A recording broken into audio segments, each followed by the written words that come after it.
میں سمجھتا ہوں کہ تم بچا سکتے ہو کشمیر کو نہیں، پورے ملک کو بچا سکتے ہو۔ تمہارا نام کیا ہے؟ میں تم سے نام پوچھوں گا، کوئی نام بتائے گا محمد احمد، کوئی نام بتائے گا ابو بکر، کوئی نام بتائے گا سعید، کوئی نام بتائے گا زین العابدین، کوئی نام بتائے گا خالد، کوئی نام بتائے گا عبد الرحمن، کوئی نام بتائے گا عثمان، کوئی نام بتائے گا حسن الحسین۔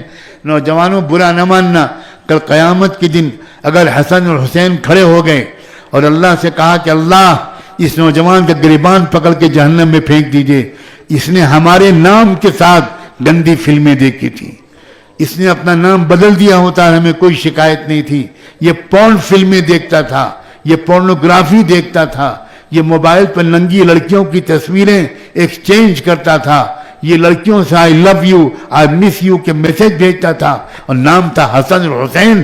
سامنا کر پاؤ گے نوجوانوں؟ سامنا کر پاؤ گے حسن الحسین کا؟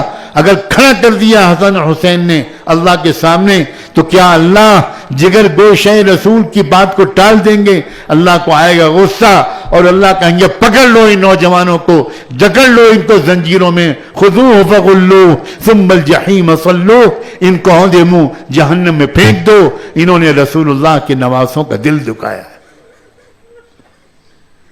کیا ہو گیا نوجوانوں؟ کیا ہو گیا؟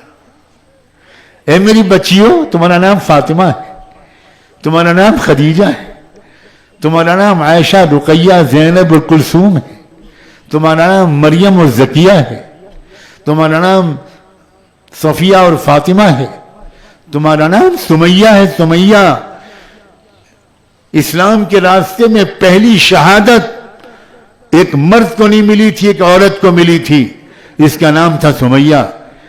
ان ناموں کے ساتھ زنا، ان ناموں کے ساتھ عصمت فروشی، ان ناموں کے ساتھ فلموں کا دیکھنا، ان ناموں کے ساتھ بوائے فرینڈز، ان ناموں کے ساتھ ہائی ہیلو لڑکوں کے ساتھ، کزنز کے ساتھ، انا للہ و انا الیہ راجعون۔